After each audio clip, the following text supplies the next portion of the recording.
Empieza nuestro hermano Moro Guerra presentando la postura del calvinismo. Permíteme, Moro, voy a poner mi cronómetro. Tú me dices. ¿Ya? Voy a resetearlo y comienzas en 3, 2, 1, ya, listo. Bien, queridos hermanos, como hemos estado comentando, estas dos posturas han estado en debate y más en el auge de la Edad Media, iniciando la Reforma Protestante.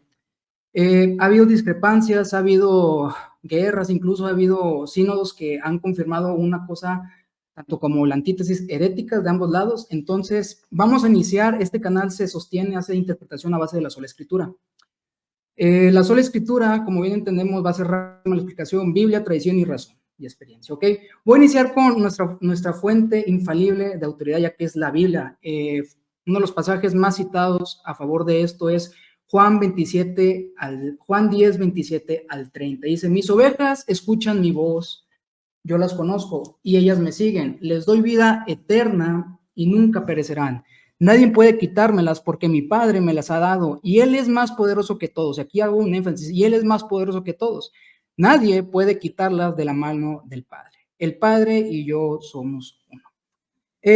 Los santos perseveran porque Dios los preserva. Las ovejas no pueden arrebatarse a sí mismas de la mano de Dios, porque el pastor divino guardará a todas sus verdaderas ovejas. Desviarse eternamente.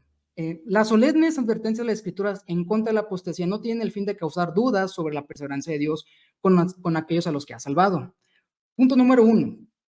Una definición que quiero dar: la perseveración y la seguridad eterna son sinónimos, ¿ok? Repito, la preservación, y la seguridad eterna son sinónimos.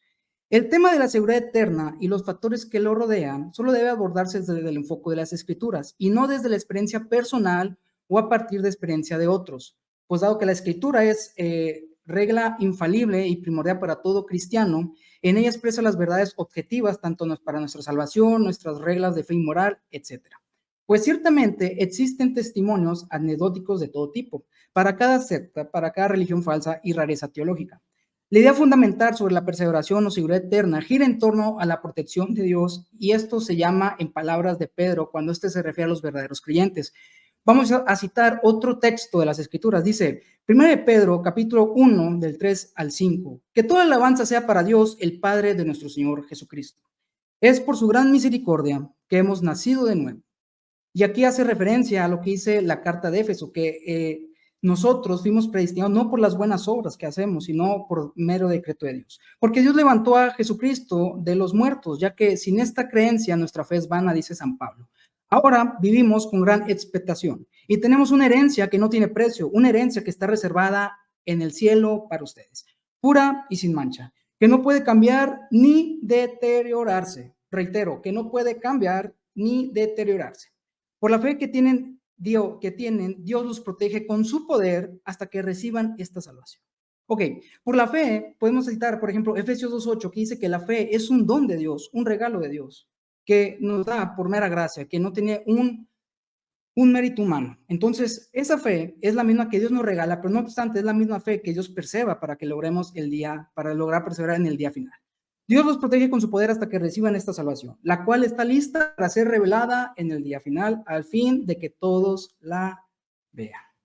En primer lugar, los creyentes son protegidos por Dios. La clave aquí es la palabra pororeo, que se utiliza solo aquí y que significa mantener, guardar, proteger o brindar seguridad. 4 características que aseguran la salvación de los creyentes. Reitero: mantener, proteger, guardar y brindar seguridad. La connotación que subyace aquí es la de guardar en un estado de estabilidad o seguridad. Básicamente que el creyente no puede estar tambaleando con temor a que si un día podrá estar perseverando y el otro día puede caer en apostasía.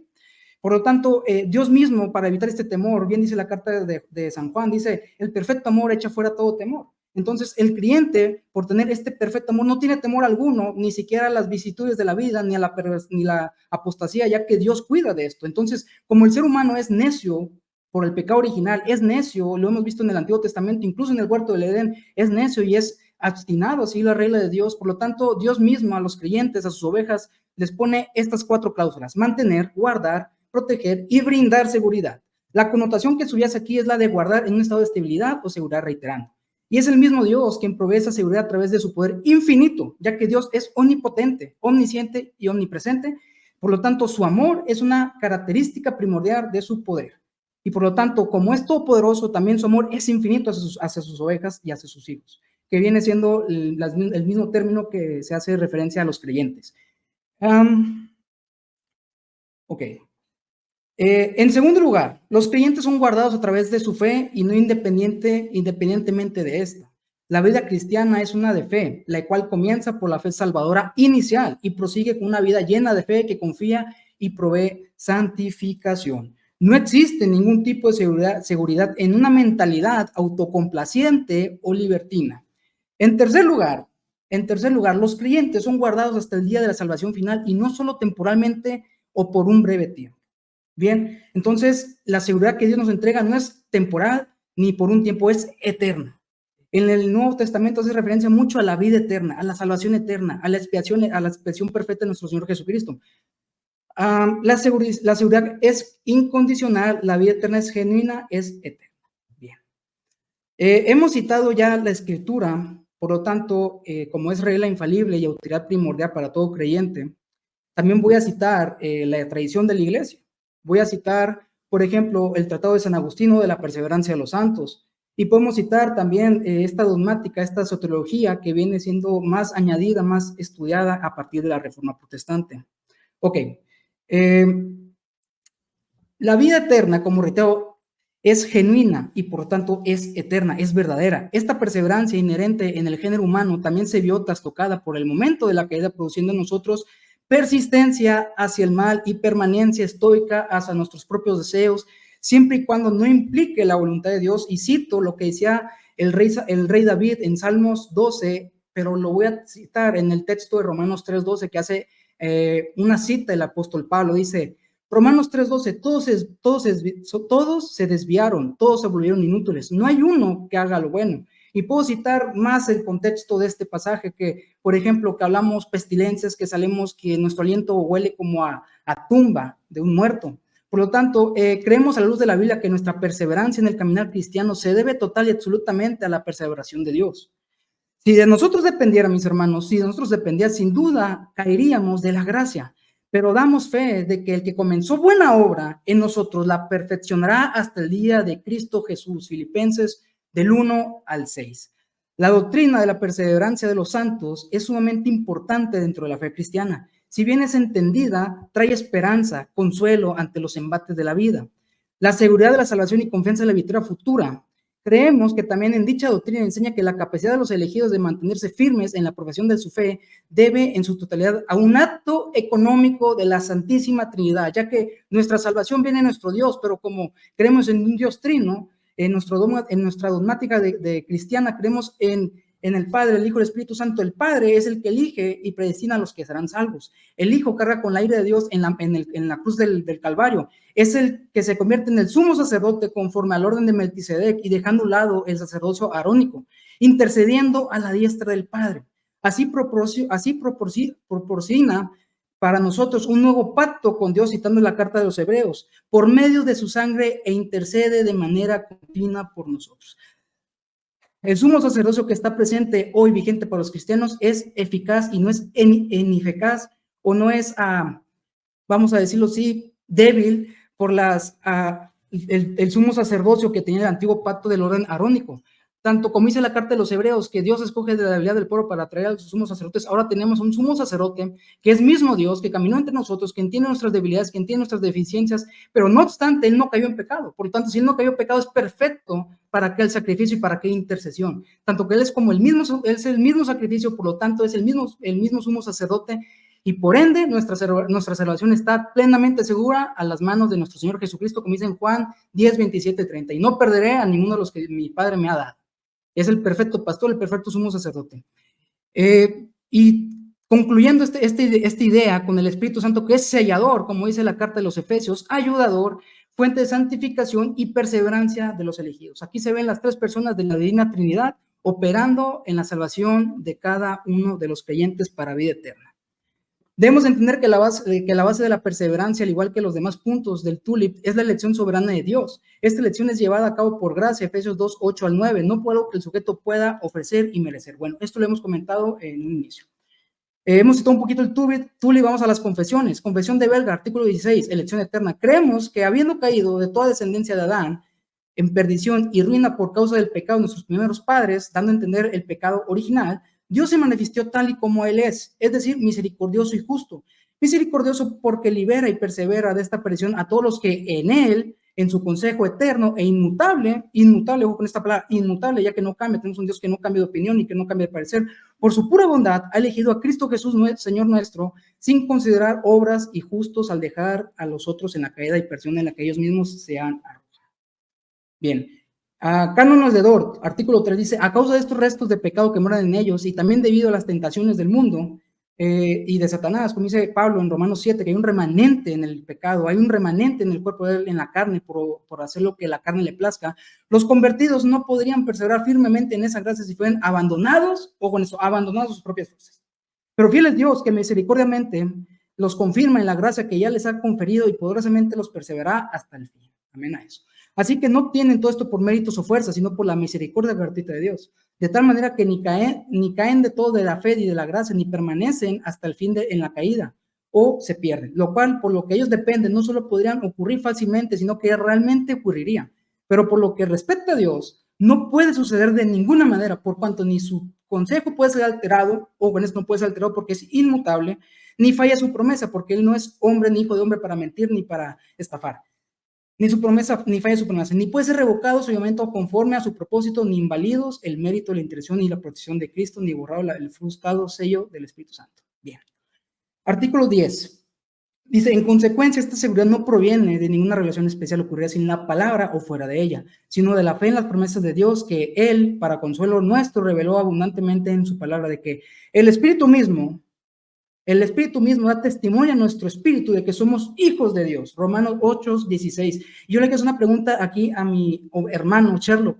Sherlock, ¿en qué pasaje de la Biblia dice que Dios nos dejará huérfanos? Al contrario, te respondo. Al contrario, él dice, no os dejaré huérfanos, pues vendrá el Paracletos, el ayudador, el sellador, el abogado. Y finalmente, del ejercicio santo y sincero, tanto de una buena conciencia como de las buenas obras, y si en este mundo los elegidos de Dios no tuvieran tanto este sólido consuelo de tener la victoria, como esta prenda cierta la gloria eterna, entonces sean los más miserables de todos los hombres. Bien. Como agradó a Dios comenzar en nosotros esta obra suya de la gracia por medio de la predicación del evangelio, porque la fe viene por oír y oír la palabra de Dios, así misma la guarda, continúa y perfecciona por el oír, leer y meditar en él, así como por las amonestaciones, las amenazas, las promesas y el uso de los sacramentos. Bien, he terminado con mi primera argumentación y pues muchas gracias al moderador y a mi ponente por escuchar.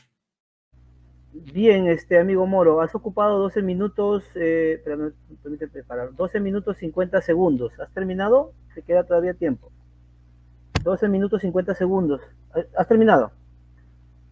Ya, voy a suplicar primeramente a los participantes del debate, a los exponentes, que lean el chat privado, porque me estoy comunicando con ustedes mediante el chat privado, para tener una buena comunicación. Yo sé que tienen que estar completamente enfocados en sus argumentos, pero necesito también comunicarme con ustedes. Segundo, felicitar al amigo Moro que ha empezado, y quiero recalcar algo, ¿no? Hacer presente que el tema del debate es, ¿se pierde la salvación? Hay que tratar de, bueno, yo creo que las personas que están aquí escuchando quieren escuchar una respuesta a esta pregunta, ¿no? Porque sí, estamos exponiendo el calvinismo y el arminianismo, pero la pregunta concreta es, ¿se pierde la salvación? ¿No? Y para finalizar y darle paso al amigo Sherlock, den like, porque necesitamos más gente, queremos que esto se vuelva más interactivo. Sabemos que al darle like, el algoritmo hace que atraiga más gente. Compartan también, póngalo por ahí en grupos para que haya más interactividad, ¿no? Bien, ahora sí, te pido disculpas, Sherlock, permíteme reiniciar mi... Sí, siempre tengo problemas con esa palabra. Moderador Marvin, hermano. ¿Me puede encender su cámara un minuto antes para que yo sepa que me queda precisamente ese minuto para ir cerrando mi argumentación, por favor? No menciono nada, solo enciendo mi cámara. Sí, por favor. Ya, no te interrumpo entonces. Un minuto, ya. Ya, a ver, te voy a indicar dentro de cuándo comienzas, amigo Sherlock. En 3, 2, 1, comienza Sherlock. Muchas gracias. Gracias a todos los que están aquí. Es momento de que yo empiece con mi argumentación. Primero que nada, es necesario señalar que la postura que sostendré es la siguiente. Es posible perder la salvación por apostasía. Por lo tanto, sería inútil tratar de argumentar alguna otra postura, ya que es la postura que sostengo, perder la salvación solamente por apostasía. La postura que sostengo solamente se mantiene y se sostendrá en eso. Además, algo que es importante aclarar es que la argumentación del calvinismo carece de fundamento bíblico y en ocasiones mal entendido de ciertos pasajes, como veremos un poco más adelante, sino que además quitan la responsabilidad humana que vemos en la Escritura de perseverar en Cristo y no apartarse. Pero, ¿qué es la apostasía? La apostasía es negar la fe por aquellos que una vez la tuvieron. Esto indica que un apóstata no puede ser alguien que nunca fue salvo, pues sería como decir que alguien se divorció sin estar casado.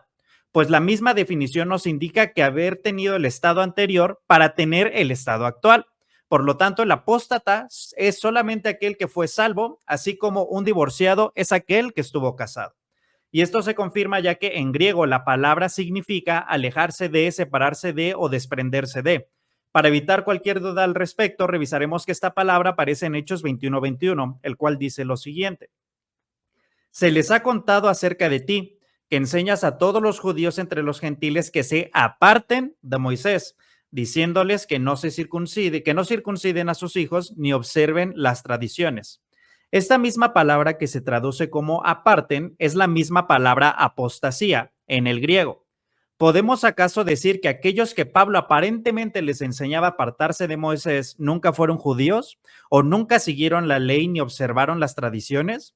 Esto sería absurdo y ridículo. Por lo tanto, se debe entender que la palabra apostasía se refiere, en efecto, separarse o desprenderse de algo a lo que se estaba unido. Para el caso de este debate son aquellos que se separan de Cristo, que se desprenden de su fe. Siguiendo la línea de argumentación, voy a asistir a la lógica, la cual dicta lo siguiente. Punto 1. La salvación tiene un requisito. Punto 2. El requisito para la salvación es la fe. Punto 3. Si tengo fe, entonces soy salvo. Punto 4. Si renuncio a la fe que tengo, entonces ya no cumplo con el requisito para ser salvo. Punto 5. Por lo tanto, dejo de ser salvo. Esta secuencia lógica me permite mostrar que, aunque la salvación es por gracia, tiene un requisito o condición. De lo contrario, todos serían salvos. Por lo que si se deja de cumplir con esa condición, entonces se estaría dejando de ser salvo. Es decir, si alguien apostata de la fe, entonces estaría renunciando a la condición que se requiere para ser salvo. Por lo que, de manera lógica y consecuente, pierde su salvación. Y como expliqué al inicio, un apóstata es alguien que forzosamente tuvo que haber sido salvo. De lo contrario, no sería un apóstata. Una vez que hemos revisado de manera rápida el aspecto lógico, podemos pasar al sustento bíblico, el cual por sí solo ya es contundente. Juan 15 es un ejemplo claro de lo que es desprenderse de Cristo. El pasaje dice lo siguiente en los versículos 5 y 6. Yo soy la vid, ustedes los sarmientos. El que permanece en mí y yo en él, ese da mucho fruto, porque separados de mí nada pueden hacer. Si alguien no permanece en mí, es echado fuera como sarmiento y se seca y los recogen, los echan al fuego y se queman. La estructura del texto dice claramente que la palabra permanecer se refiere a aquellos que están en Cristo, pues no se puede permanecer en un lugar donde nunca se estuvo. Por lo tanto, aquellos que no permanecen en él son echados fuera, se secan, los recogen y los echan al fuego. Esto es un claro indicio de que alguien puede apostatar de su fe y ser condenado. Primera los Corintios 8:11. Por tu conocimiento se perderá el que es débil, el hermano por quien Cristo murió. Y así, al pecar contra los hermanos y herir su conciencia, cuando éste es débil, pecan contra Cristo. Por tanto, si la comida hace que mi hermano caiga en pecado, no comeré carne jamás para no hacer pecar a mi hermano. Aquí Pablo claramente está hablando de gente creyente.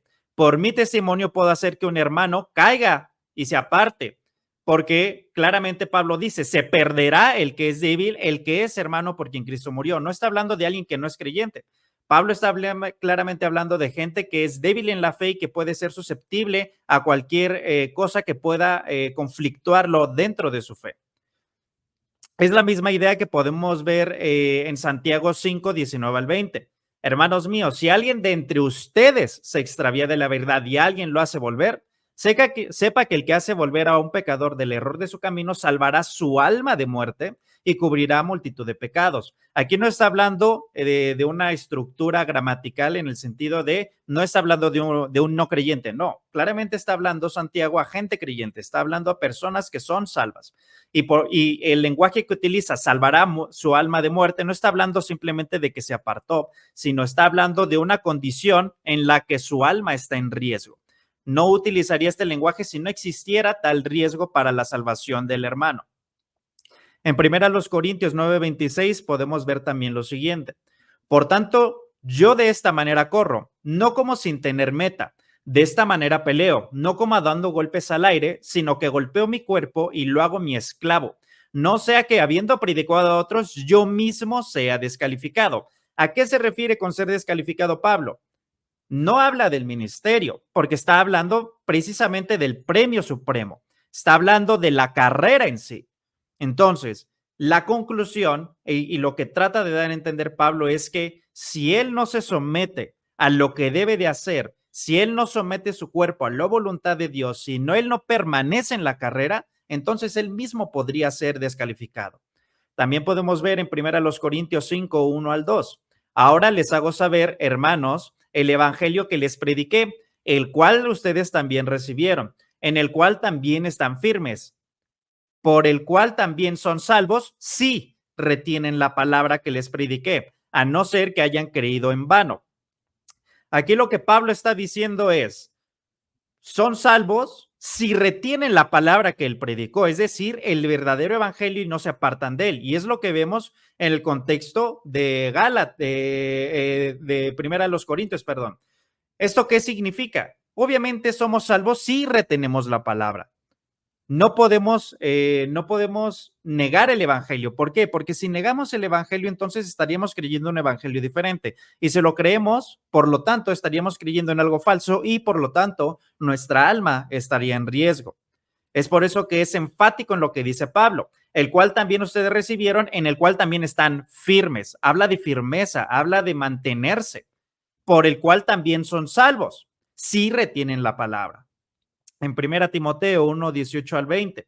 Esta comisión te confío, hijo Timoteo, conforme a las profecías que antes se hicieron en cuanto a ti, a fin de que por ellas pelees la buena batalla, guardando la fe y una buena conciencia, que algunos han rechazado y naufragaron en lo que toca a la fe. Entre ellos están Himeneo y Alejandro, a quienes he entregado a Satanás para que aprendan a no blasfemar. ¿Por qué tendría que dar esta advertencia Pablo si no existiera un riesgo? Si existe un riesgo es porque la condición de apostasía y la posibilidad de perder la salvación es real. No tendría ningún sentido mantener una idea de que no es posible perder la salvación si hay demasiadas advertencias a lo largo de la escritura de que debemos permanecer, debemos mantenernos firmes, debemos retener la palabra, debemos guardar el evangelio, debemos permanecer en Cristo. Estas y muchas otras expresiones las podemos encontrar a lo largo de toda la escritura, principalmente en el Nuevo Testamento, porque también hay ejemplos en el Antiguo Testamento donde vemos que Dios le dice al pueblo de Israel, mantente conmigo si no vas a ser apartado, mantente conmigo, obedece mis mandamientos, si no hay consecuencias. En 1 Timoteo 4:1 también vemos, el Espíritu dice claramente que en los postreros tiempos algunos se apartarán de la fe, prestando atención a espíritus engañadores y a doctrinas de demonios. Aquí la palabra apartarán es apostatar. ¿Y esto qué significa? Que no puede existir una apostasía si no hay una persona creyente. Estamos hablando exclusivamente de personas creyentes cuando hablamos de apóstatas. Un apóstata es aquel que renuncia a su fe. Si renuncia a su fe, por lo tanto, estaría perdiendo la condición para ser salvo. Y si pierde la condición para ser salvo, consecuentemente, da a entender que pierde su salvación. En 1 Timoteo 2:12, palabra fiel es esta, que si morimos con él, también viviremos con él. Si perseveramos, también reinaremos con él. Si lo negamos, él también nos negará. Si somos infieles, él permanece fiel, pues no puede negarse a sí mismo. Este pasaje claramente da a entender dos cosas. que debemos perseverar y que si lo negamos, Él también nos niega. Es la misma idea que encontramos en Mateo 10, 32 al 33. A cualquiera, pues, que me confiese delante de los hombres, yo también le confesaré delante de mi Padre que está en los cielos. Y cualquiera que me niegue delante de los hombres, yo también lo negaré delante de mi Padre que está en los cielos. Esta idea permanece, esta idea se sostiene. Ahora, ¿qué es lo que dice 1 Timoteo 2:12? Si regresamos, que si somos infieles, Él permanece infiel, pues no puede negarse a sí mismo. Aquí la palabra infiel no se puede traducir como, la palabra más acertada para traducirse es incrédulo. Es decir, por el contexto, lo que está diciendo, pues no puede negarse a sí mismo, habla de la existencia misma de Dios. Es decir, Él no puede negar su propia existencia porque Él es. Entonces, el pasaje que utilizan casi siempre de primera Timoteo 2:13, de que si somos infieles, Él permanece fiel, adjudicando de que no podemos perder la salvación, sería un error porque precisamente está hablando de la existencia de Dios, de su propia naturaleza de ser. Entonces, no está hablando de permanecer en la salvación, sino de negar la existencia de Dios. En Apocalipsis 3:5 también podemos ver, así que el vencedor será vestido de vestiduras blancas y no borraré su nombre del libro de la vida y reconoceré su nombre delante de mi Padre y delante de sus ángeles, vinculado precisamente con el versículo anterior de 2 Timoteo 2:12 y además con Mateo 10, 32 al 33. ¿Por qué existiría una sentencia como no borraré su nombre del libro de la vida si no fuera posible eliminarlo? Y está hablando de aquel que es vencedor, lo mismo que encontramos cuando Jesús dice, aquel que permanezca hasta el fin, ese será salvo. Si existe la sentencia, no borraré su nombre del libro de la vida, es porque es posible. Es posible que nuestro nombre sea eliminado del libro de la vida si no somos vencedores, si no permanecemos. Y está hablando precisamente a creyentes. En Hebreos 10, 35 al 39 encontramos, por tanto, no desechen su confianza, la cual tiene gran recompensa, porque ustedes tienen necesidad de paciencia, para que cuando hayan hecho la voluntad de Dios, obtengan la promesa. ¿Cuándo se obtiene la promesa? Cuando hayamos hecho la voluntad de Dios. ¿Y cuál es la voluntad de Dios? Como dice Primera de Juan, que creamos para que creamos en el nombre de su Hijo Jesucristo. Entonces, ¿qué pasa si no creemos en el nombre de Jesucristo? Somos condenados. ¿Y qué pasa si lo rechazamos? Peor aún. Porque dentro de muy poco, sigue diciendo el pasaje, el que ha de venir vendrá y no tardará más. Mi justo vivirá por la fe y si retrocede, mi alma no se complacerá en él. Pero nosotros no somos de los que retroceden para perdición, sino de los que tienen fe para la preservación del alma. Entonces, ¿qué significa esto? Que existe una advertencia. Si hay una advertencia, entonces es posible perder la salvación. Si retrocede, está utilizando la condicional y si retrocede. No está negando negando de ninguna manera la posibilidad de retroceder. En Hebreos 3, 12 al 14, tengan cuidado, hermanos, no sé que alguno de ustedes haya un corazón malo de incredulidad para apartarse del Dios vivo. Antes, exhórtense los unos a los otros cada día mientras todavía se dice hoy. No sea que alguno de ustedes sea endurecido por el engaño del pecado, porque somos hechos partícipes de Cristo. ¿Cuándo? Si es que retenemos firmes hasta el fin el principio de nuestra seguridad. En Hebreos 6, 4 al 8, porque en el caso de los que fueron una vez iluminados, que probaron el don celestial, fueron hechos partícipes del Espíritu Santo, que usaron la buena palabra de Dios y los poderes del siglo venidero, pero después cayeron, es imposible que renovarlos otra vez para arrepentimiento, puesto que de nuevo crucifican para sí mismos al Hijo de Dios y lo exponen a la ignominia pública. ¿Quiénes son los iluminados? Vayamos a Hebreos 10, 32, que dice, pero recuerden los días pasados cuando después de haber sido iluminados, ustedes soportaron una gran lucha de padecimientos. ¿Esto qué significa? Que los iluminados son aquellos que de verdad son creyentes. Entonces, solamente aquellos que son iluminados son los que pueden recaer, porque se utiliza la palabra después cayeron. En Romanos 11, 19 al 23, las ramas fueron desgajadas para que yo fuera injertado, pero es cierto, fueron desgajados por su incredulidad, pero tú por la fe te mantienes firme. No seas altanero, sino teme, porque si Dios no perdonó las ramas naturales, tampoco a ti te perdonará. ¿Cuándo? Si somos incrédulos igualmente. Y un pasaje que me encanta en Ezequiel 18.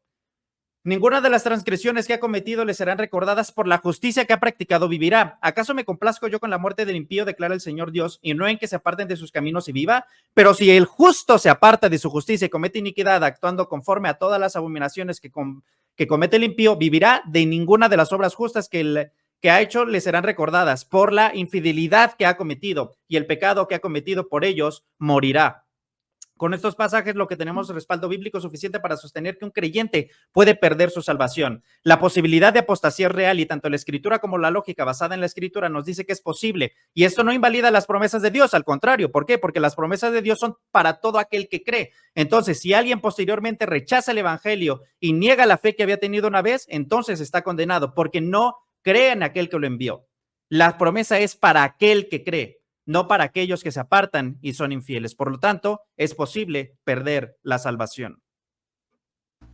Perfecto, Sherlock. Wow, 15, bueno, 14,58.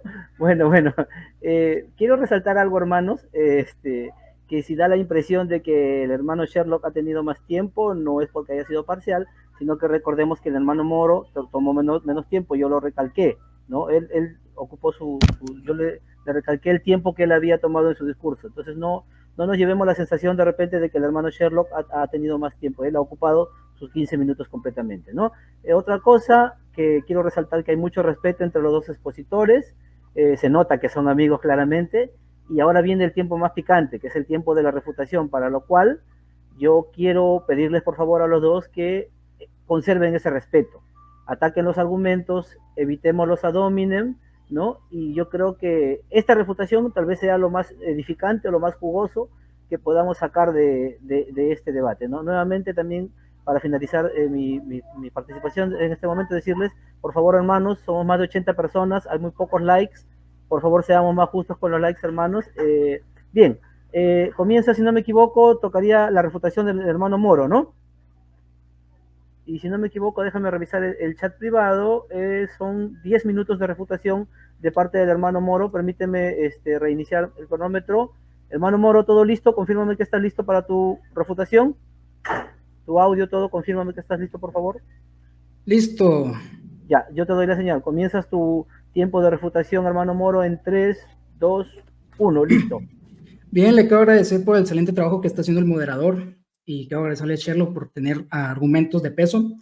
No obstante, me ocuparé en derribarlos uno por uno porque citar un texto bíblico no se debe citar fuera del contexto. Por ejemplo, él cita Hechos 21, 21. Y por ejemplo, dice aquí, brinco, bueno, más bien retrocedo al 20, dice... después de oírlo, alabaron a Dios, luego dijeron, tú sabes, querido hermano, cuántos miles de judíos también han creído y todos ellos siguen muy en serio la ley de Moisés. ¿Ok? Según el 21, pero se les ha dicho a los creyentes judíos de aquí, de Jerusalén, que tú enseñas a todos los judíos que vienen entre los gentiles que abandonen la ley de Moisés. Ellos han oído las enseñanzas que no circunciden a sus hijos ni que practiquen otras costumbres judías. Bien, ¿qué está pasando aquí? Que el antiguo pacto había sido revocado por el nuevo pacto. Ya no era necesario apelar a la circuncisión o a las costumbres judías, ya que nuestro sumo sacerdote, perfecto y hecho, semejante a los hombres, pero sin pecado, había abolido estas leyes porque las leyes solamente eran una demostración de lo que nosotros somos, o sea, unos viles pecadores que somos imposibles cumplir todos los mandamientos de nuestro Señor. Entonces, en decir que ellos dicen que aún en sus enseñanzas no se refiere a que dejemos de creer ni que tengamos una vida antinomiana, sino que dejemos la ley del antiguo pacto, porque no es necesario ser judío ni ser judaizantes para tener salvación. La perseverancia de la salvación es creer solamente en el sacrificio perfecto de nuestro Señor Jesucristo. Bien, por ejemplo, él comenta que la apostasía es netamente como el ejemplo de un hombre casado y que se divorcia, y que aparentemente un creyente puede apostatar de su fe siempre y cuando éste la niegue, ¿no? Evidentemente. Entonces él dice que un creyente genuinamente es como el ejemplo de este hombre casado. Pero a la evidencia de las escrituras, mis hermanos, vemos, él cita un pasaje muy, muy famoso, ¿no? Que viene siendo 1 Timoteo 4, que habla acerca de la apostasía. Y dice, ahora bien, el Espíritu Santo nos dice claramente que en los últimos tiempos, en los últimos tiempos, algunos se apartarán de la fe verdadera. Seguirán espíritus engañosos y enseñanzas que provienen de demonios. Estas personas son hipócritas y mentirosas y tienen muerto la conciencia. Bueno, el pasaje 2, el versículo 2, perdón, es una evidencia de que son hipócritas, ya que una persona que era un creyente genuino, aquí el apóstol Pablo le menciona a Timoteo, son los hipócritas. ¿Y cuál es el término de la palabra hipócrita? Que finge, y no obstante dice, y mentirosas, y tienen muerta la conciencia. Si tienen muerta la conciencia, querido Sherlock, es porque no han tenido la vivificación y la santificación que tenemos del Paracletos, que viene siendo el Espíritu Santo. Pero no aguarda ahí la contrarrefutación de tu argumento, tu versículo.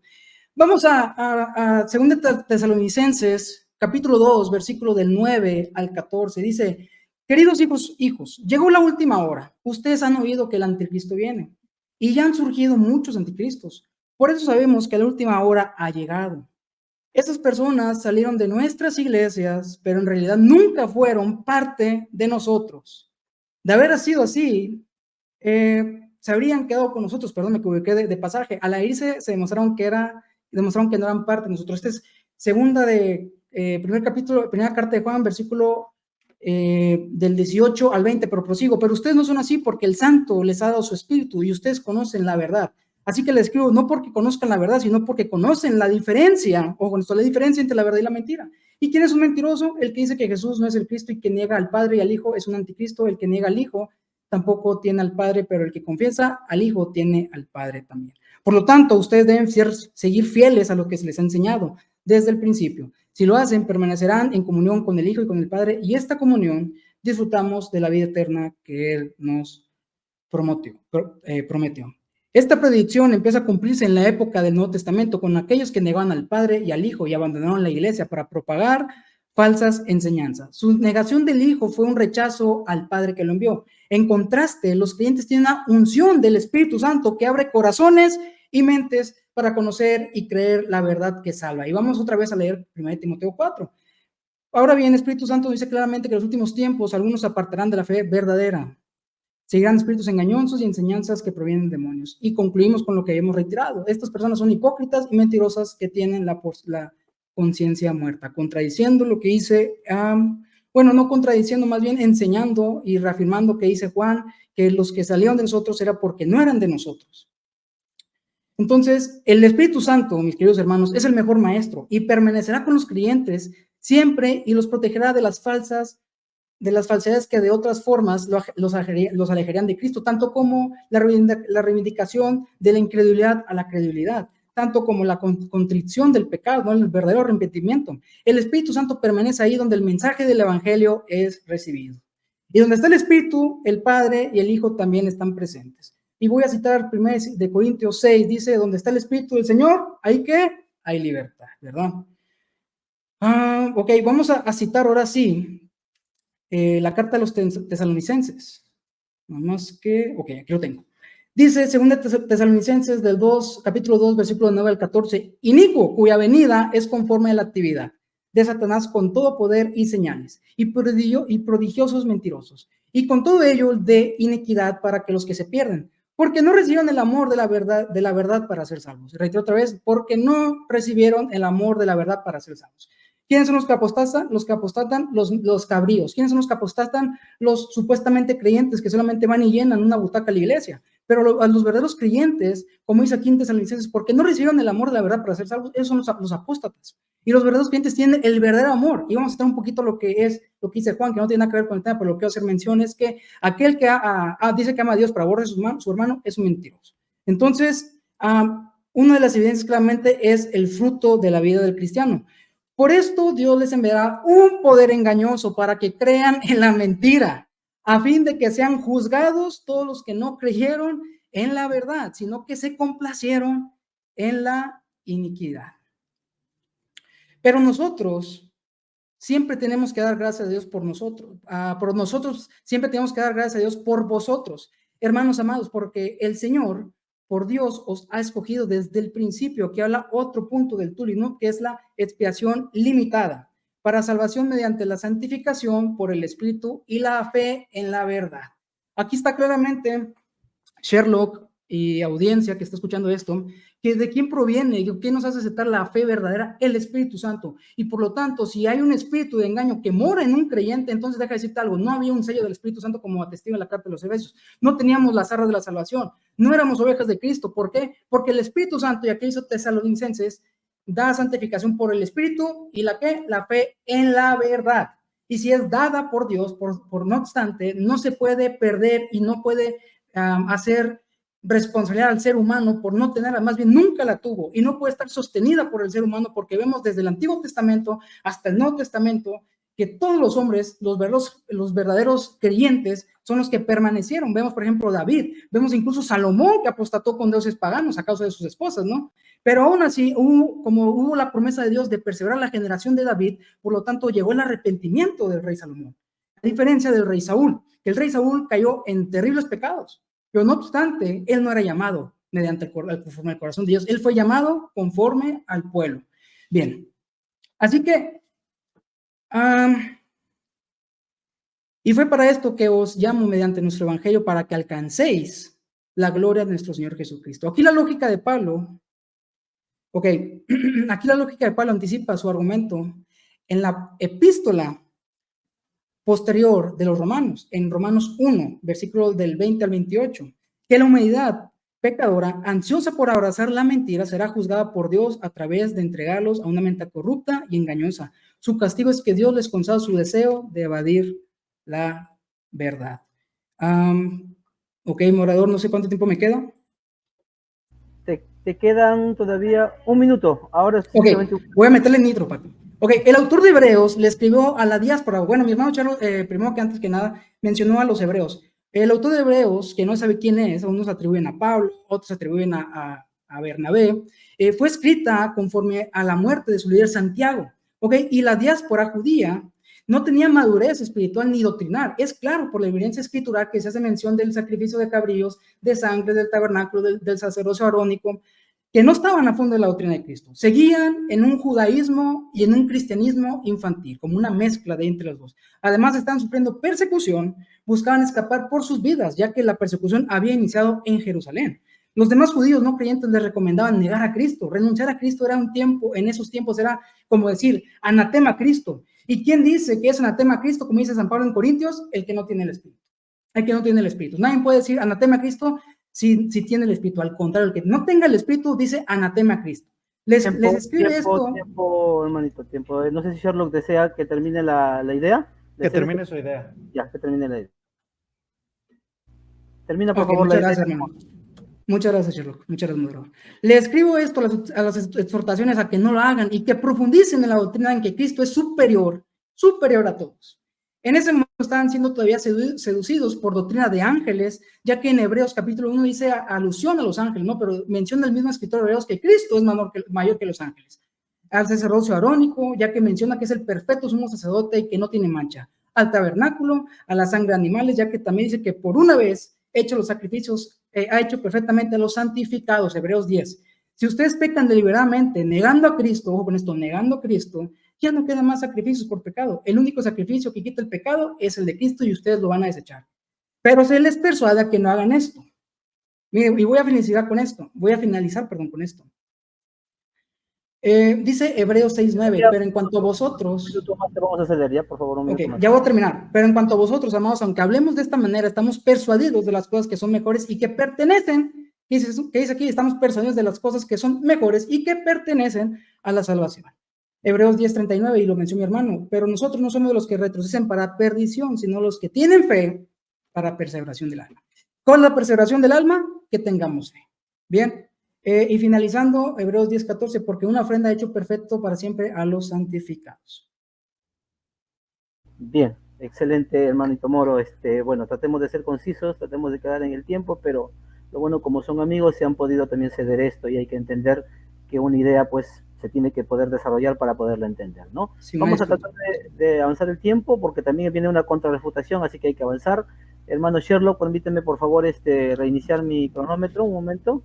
Y, a ver, pruébame tu audio, que estás listo para poder empezar. Estoy listo. Ya, comienzas con tu refutación en 3, 2, 1, Sherlock, dale. Bien, voy a empezar refutando la primera ponencia de Moro y posteriormente en la contrarrefutación me enfocaré en su segunda parte. Para empezar, él menciona Juan 10, que es el versículo clásico, y es interesante porque voy a citar dos citas bastante fuertes o considerables a tener en cuenta. Primero hay que entender que el capítulo 10 de Juan es una continuación del capítulo 9. no hay que aislarlo de su contexto, no solo hay que aislar un versículo de su contexto, sino no hay que aislarlo de su contexto completo de la idea general. Jesús está revirtiendo el juicio de los fariseos que vemos en el capítulo 9, donde ellos se creían con la autoridad de expulsar del pueblo de Dios. Entonces, en respuesta, Jesús demuestra que los que son de sus ovejas, es decir, los que creen, no pueden ser arrebatados de su mano. Nadie los puede expulsar. Sin embargo, esto no implica de ninguna manera que no puedan descarriarse como ovejas, tal como lo vemos, por ejemplo, en la parábola de la oveja perdida. El punto 10 de Juan es mostrar a Jesús como el buen pastor, no mostrar seguridad de salvación per se. Voy a citar Orígenes. Orígenes, ¿qué es lo que dice? Porque nadie nos arrebata de sus manos, según dice el Evangelio de Juan. Sin embargo, no está escrito que así como nadie puede arrebatarnos, que tampoco nadie puede caer o salirse de sus manos. También dice, porque aquellos que tienen voluntad son libres. Y digo, nadie nos arrebatará de la mano de Dios, nadie podrá tomarnos, pero podemos caer o salirnos de sus manos si somos negligentes. En homilías sobre Jeremías. También el doctor Craig Skinner menciona, el punto 10 de Juan no es la imposibilidad de la apostasía. La apostasía aparece en otras partes del Evangelio de Juan, pero ninguno de esos ejemplos contraviene el principio aquí, que las ovejas que abandonan el redil no es lo mismo que un lobo que las arrebata. Muchos textos cristianos primitivos advierten sobre la apostasía. Uno podría experimentar la gracia de Dios y aún así alejarse. Entonces, el punto de Juan 10 no es decir no podemos perder la salvación, sino que nadie externo puede arrebatar a los creyentes de la mano de Dios. ¿Por qué? Porque Jesús está respondiendo a lo que hicieron los judíos en el capítulo anterior, donde expulsaban a personas, que los arrojaban de su presencia. También mencionó, si no mal recuerdo, Filipenses capítulo 1, el que comenzó la buena obra en ustedes. Eso es también un versículo clásico, pero esto no excluye la responsabilidad humana, porque si la excluyera, ¿por qué Pablo diría entonces, ocúpense de su salvación con temor y temblor? Nuevamente, un pasaje que sostiene que hay que ocuparnos de nuestra salvación. ¿Por qué existiera un consejo como este si hay tal seguridad? Pero ahí mismo, en ese pasaje nos menciona que es Dios quien obra en nosotros el querer y el hacer. Pero nuevamente, poco más adelante, Pablo recalca la responsabilidad del creyente de hacer todo sin murmuraciones ni discusiones, para ser irreprensibles y sencillos, hijos de Dios sin tacha en medio de una generación torcida y perversa. Nuevamente, algo importante, sosteniendo firmemente la palabra de vida para que Pablo tenga de qué gloriarse en el día de Cristo, ya que no habrá ni corrido ni trabajado en vano. Este pasaje nos demuestra que no es que no se pueda perder la salvación, sino todo el texto nos dice que Dios obra en el creyente, pero este tiene responsabilidad y más aún retener firmemente la palabra de verdad, cuidando su salvación con temor y temblor. Este pasaje nuevamente no se entiende en su contexto, se está aislando un solo pasaje. Además, si recurrimos a algo que mencionó también Moro sobre el sello del Espíritu, el texto habla, se refiere al pasaje de Efesios capítulo 1 versículo 13, en donde el texto habla de la posesión, no ciertamente de seguridad de salvación. De hecho, esto lo explica Clinton y Arnold en su comentario exegético práctico del Nuevo Testamento. El Espíritu también es un depósito de la futura herencia de los creyentes, aunque esta palabra sea una transliteración de un término hebreo, entró en un uso de la koiné, especialmente en los documentos de papiro, y se solía utilizar con el sentido de pago inicial o seña. En los contextos empresariales y comerciales, hay abundantes ejemplos en los papiros que recibe cierta cantidad de dinero como pago inicial por la compra de tierras, animales o servicios. El mensaje que está comunicando Pablo aquí es que Dios valora tanto a su pueblo que ha dejado un depósito por ellos y completará la transacción en el futuro. Ahora, Moro también mencionó acerca de que tenemos vida eterna, pero la vida eterna, vamos a ver si entienden correctamente su definición. ¿Qué significa la palabra eterno? Que no tiene principio y no tiene fin, pero nosotros somos finitos. ¿Cómo podríamos tener una vida eterna si nosotros tenemos finitud? Es decir, tenemos principio, pero no tenemos fin. La vida eterna, en lo que se refiere al contexto en el que se está desarrollando todo el texto bíblico, está hablando de una vida con el eterno, es decir, vida con Dios. Por lo tanto, el pago que se hace actualmente es para que nosotros podamos tener vida con el Eterno en el futuro. Por eso, posteriormente, Pablo una y otra vez menciona en sus cartas que debemos mantenernos. Un pasaje que mencionó Moro, el pasaje menciona claramente, Hebreos capítulo 2, debemos prestar mucha atención a lo que hemos oído, no sea que nos desviemos. Porque si la palabra hablada por medio de los ángeles resultó ser inmutable y toda transgresión y desobediencia recibió una justa retribución, ¿cómo escaparemos nosotros si descuidamos una salvación tan grande? La cual después que fue anunciada primeramente por medio del Señor, nos fue confirmada por los que oyeron. Entonces, también si recurrimos a otro pasaje que mencionó Moro, notamos que él solito se pacateó, porque el pasaje claramente dice al final, y él lo leyó, y ahora, hijos, permanezcan en él. ¿Para qué? Para que cuando se manifieste tengamos confianza y no nos apartemos de él avergonzados. Si saben que él es justo, saben que también que todo el que hace justicia es nacido de él. Entonces, ¿por qué existiría una advertencia de permanecer en él para que no nos apartemos de él avergonzados cuando él se manifieste? Porque tenemos una vida con el Eterno, tenemos una relación con él. ¿Pero qué significa? Que debemos de cuidar esta salvación. ¿Por qué? Porque si nos apartamos de la verdad, nuevamente recurro a la lógica que mostré primeramente. La lógica dicta que la salvación es condicional. Ahora, Moro mencionó varias veces, en varias ocasiones, el argumento del tulip, pero es porque da por sentado que el tulip es verdad. Pero, como les mencioné previamente, en otra ocasión les había mencionado, todo el tulip es una construcción. Si se derriba el primer punto, se derriba todo lo demás. Por lo tanto, yo no me voy a enfocar en la destrucción del primer punto del tulip. Mi postura va a ser, ¿existe o no existe la apostasía? Yo no doy por sentado el tulip. Por lo tanto, sería inútil que el Moro tratara de defender si la salvación es real, más bien si no se puede perder la salvación por medio del tulip, porque yo simplemente lo niego categóricamente. Entonces, ¿se pierde la salvación por apostasía? Sí. La apostasía es única y exclusivamente por parte de un creyente. Moro mencionó, malentendió lo que yo había mencionado en Hechos 21:21. Yo no dije que ellos eran apóstatas. Lo que quise mencionar es que esa misma palabra que se utiliza en Hechos 21:21 es la misma palabra que se utiliza para 2 Timoteo, es decir, que se apartan. Pero si van a argumentar que un apóstata es alguien que nunca fue salvo, entonces tendríamos que decir que los judíos de Hechos 21:21 nunca fueron judíos. La lógica no cuadra ahí. Ahora, también, el perfecto amor echa fuera el temor. Eso lo mencionó también Pablo Moro en su primera exposición. Ahora, mi punto no es que el creyente debe vivir con temor. Eso sería falaz. Yo nunca mencioné eso ni lo argumenté de ninguna manera. El creyente lo que tiene que tener es conciencia de que su salvación es un regalo valioso. Y al ser un regalo valioso, es necesario que lo preserve y lo mantenga, como lo mencionamos en varios pasajes que yo mencioné a lo largo de toda la exposición. ¿Por qué? Porque esa salvación se debe cuidar con temor y temblor. Eso lo menciona Pablo, lo menciona también Hebreos. ¿Qué pasará de cómo vamos a escapar nosotros si descuidamos una salvación tan grande? La posibilidad de apostasía es real. Déjenme ver si... ok, en el pasaje de Juan 10:27 nuevamente, lo mencionó al menos 2 veces, pero si lo menciona al menos 2 veces es porque tal vez sea su principal argumentación. Pero como demostré al principio, no está hablando de certeza de salvación, está hablando acerca de que aquellos que los fariseos te creían que tenían la autoridad de expulsar de la presencia de Dios, y Jesús está diciendo, no, solamente el único que tiene ese poder es Dios, porque Él nos preserva en su mano. Pero, como menciona Craig Skinner y como menciona Orígenes, no existe no está mencionando que no existe la posibilidad de renunciar o salirse de la mano de Dios. Lo vemos en la parábola de la oveja perdida, lo vemos en la parábola de la moneda perdida, lo vemos en la parábola del hijo pródigo. Vemos advertencias una y otra vez en toda la escritura. Ahora, si el creyente pierde, es una pregunta que es esencial, ¿el creyente pierde su libre albedrío al ser creyente, sí o no? Si lo pierde, entonces, ¿cómo va a ser posible que pueda seguir siendo un agente libre? Si es un agente libre, entonces tiene la posibilidad de apartarse.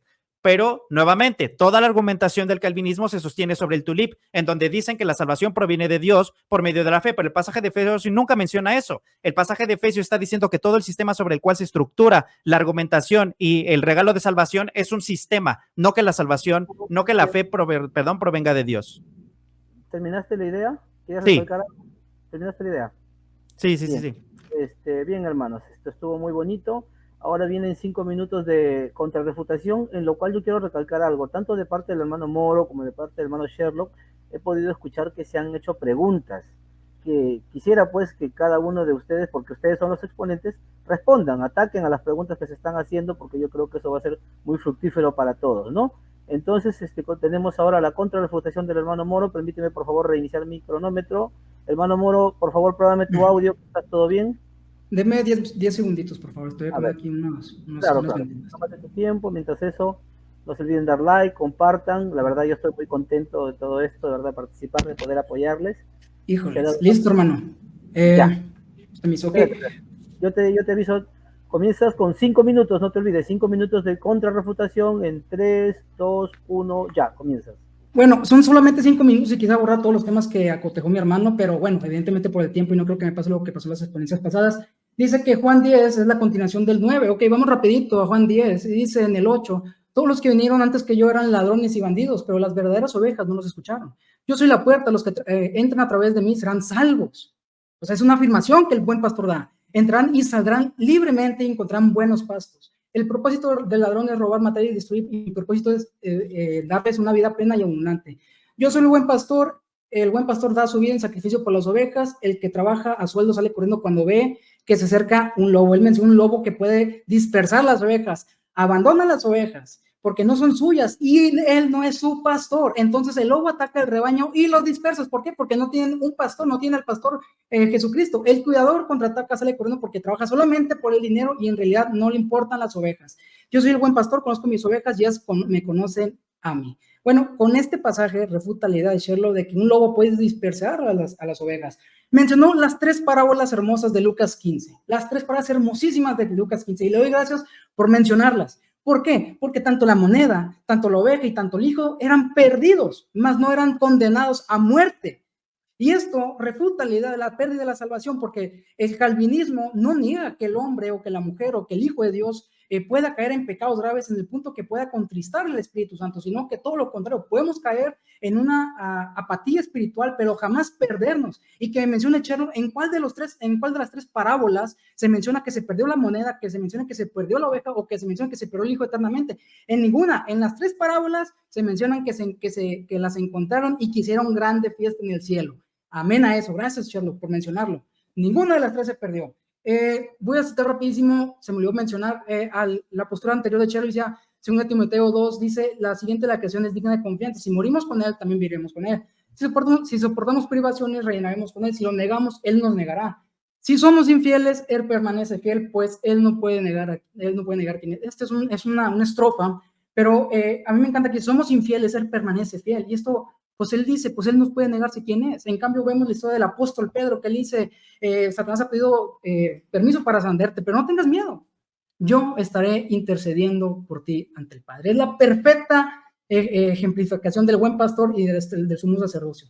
Bueno, hay mucho que comentar, hermanos, hay mucho que comentar. Quiero mencionar rapidísimo el libre albedrío, que es algo que quería que mencionara. Voy rapidísimo, como cuenta el cielo.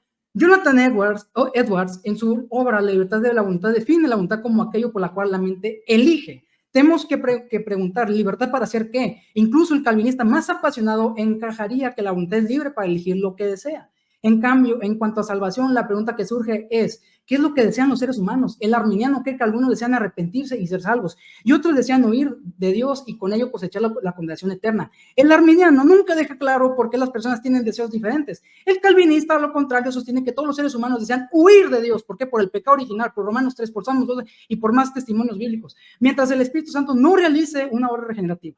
Esa regeneración cambia nuestros deseos para que podamos arrepentirnos y ser salvos. Voy rapidísimo. Toda elección que hacemos está determinada por algo. Hay una razón para eso, un deseo detrás de eso. Esto parece determinismo. De ninguna manera es determinismo. El determinismo, enseña que nuestras acciones están controladas completamente por algo externo a nosotros, lo que nos obliga a hacer lo que no queremos hacer. Eso es dictadura o coacción y es lo contrario a la libertad. ¿Cómo se puede determinar nuestras elecciones sin la coacción? Porque han sido determinados por algo dentro de nosotros que hace el Espíritu Santo, por lo que somos y por lo que deseamos. Así han sido determinados por nosotros mismos. Esto es autodeterminación, que es la misma esencia de la libertad. Y voy a citar rapidísimo Filipenses 2, dice lo siguiente, Queridos amigos, siempre siguieron mis instrucciones cuando estaban con ustedes y ahora que estoy lejos. Es aún más importante que lo hagan. Esfuércense por demostrar los resultados de su salvación obedeciendo a Dios con profunda reverencia y temor.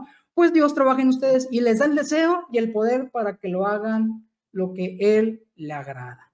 ¿Cómo puede ser libre albedrío? Tenemos libre albedrío, pero no obstante tenemos una nueva naturaleza que nos hace elegir este nuevo libre albedrío. Entonces no somos terminados por una dictadura de Dios, sino que nos renueva un corazón, una mente para hacer lo que Él desea, que nosotros también deseamos la santidad como todo buen creyente. ¿Terminó, hermano? Sí.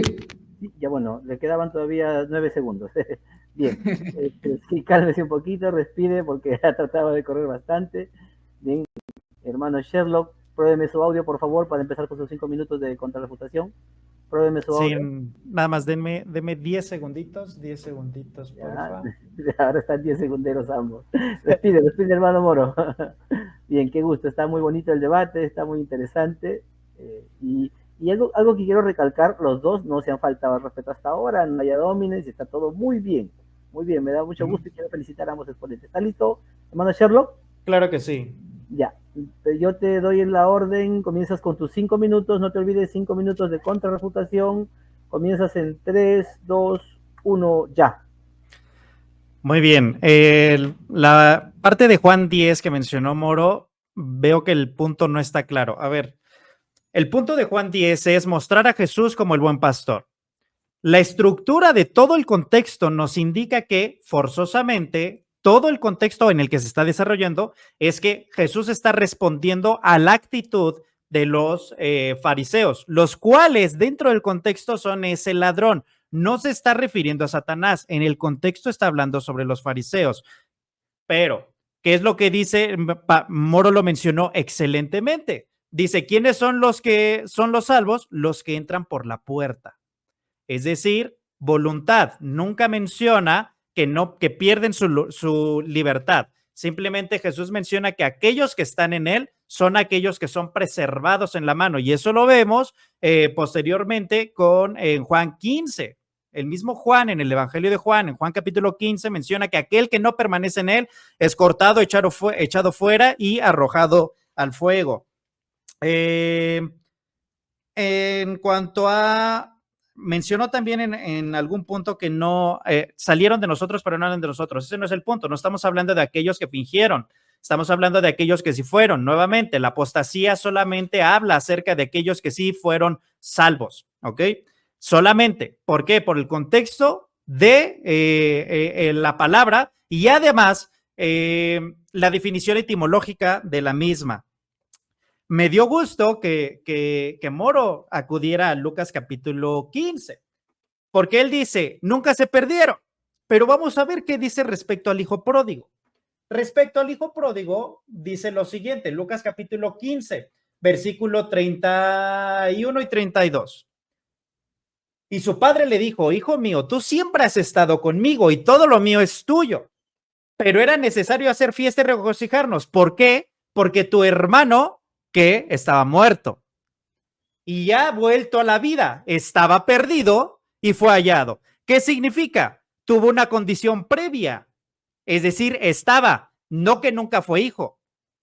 Su condición actual es regresó, pero no significa que nunca hubiera estado muerto, porque prácticamente el texto lo está diciendo. Era necesario hacer fiesta porque tu hermano estaba muerto y ha vuelto a la vida y estaba perdido y ha sido hallado. La estructura nos está dando toda la respuesta. El hermano estaba perdido, estaba muerto. ¿Ok?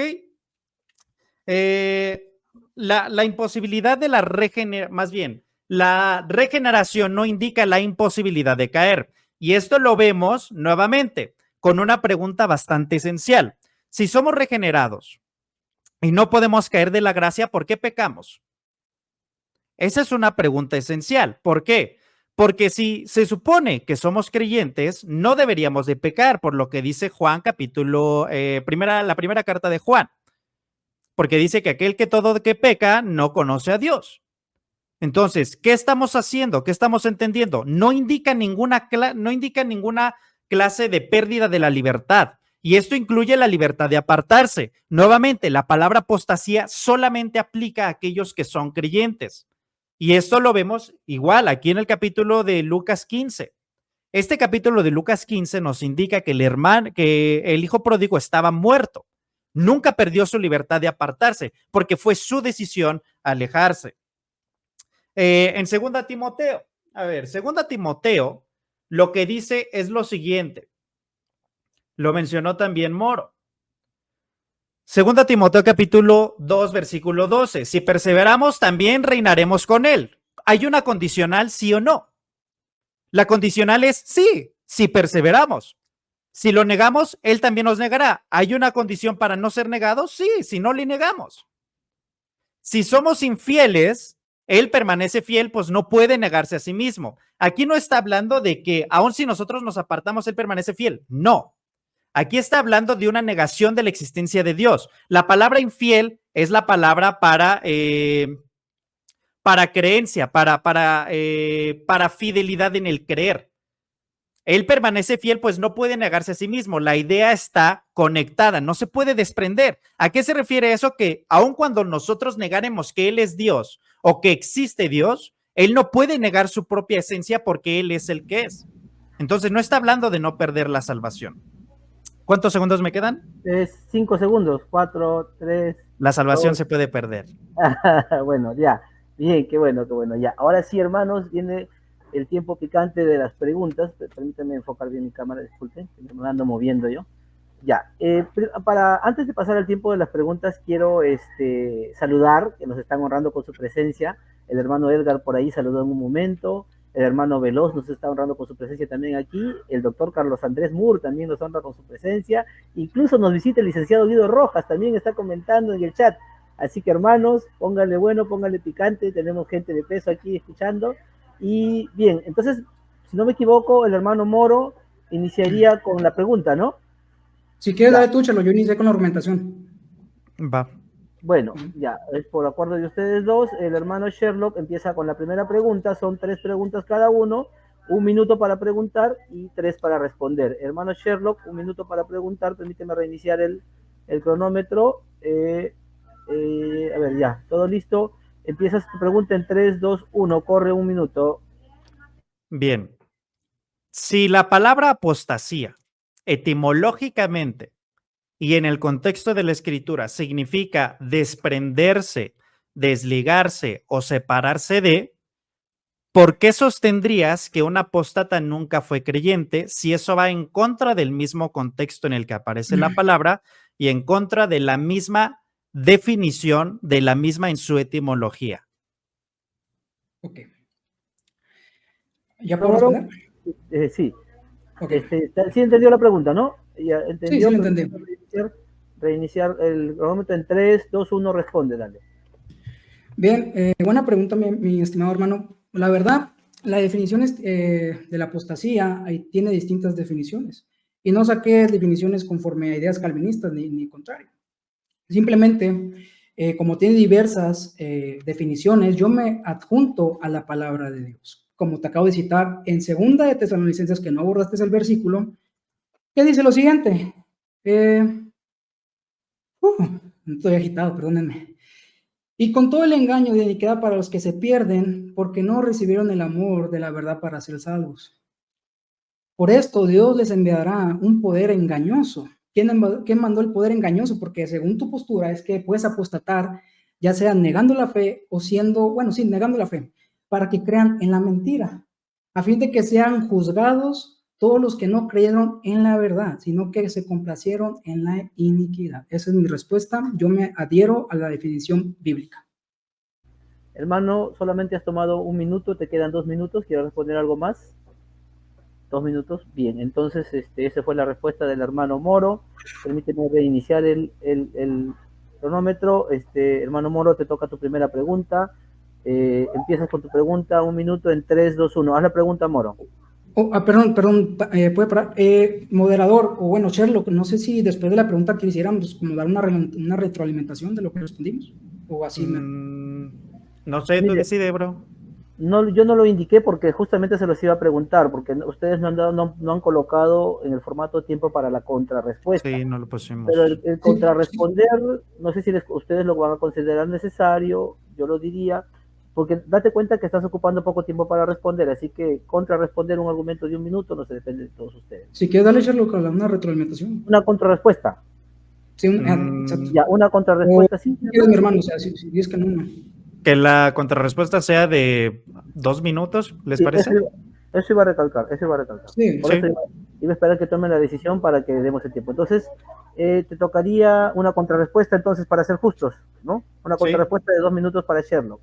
Y a Sherlock, entonces comienzas con tu contrarrespuesta en 3, 2, 1, 2 minutos para contrarresponder. Bien. Bueno, la respuesta de Moro fue que hay varias definiciones. De manera objetiva no es así. No hay varias definiciones de apostasía.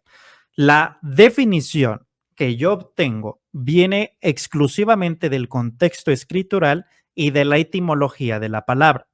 El pasaje que menciona Moro de segunda a los tesalonicenses dice lo siguiente. La venida del impío será conforme a la actividad de Satanás, con todo poder y señales y prodigios mentirosos, y con todo engaño de iniquidad para los que se pierden, porque no recibieron el amor de la verdad para ser salvos. Es decir, estos no han sido salvados, entonces no entraría dentro del contexto de por qué apostasía, simplemente son personas que en efecto rechazaron. No indica nunca el pasaje que fueron inicialmente.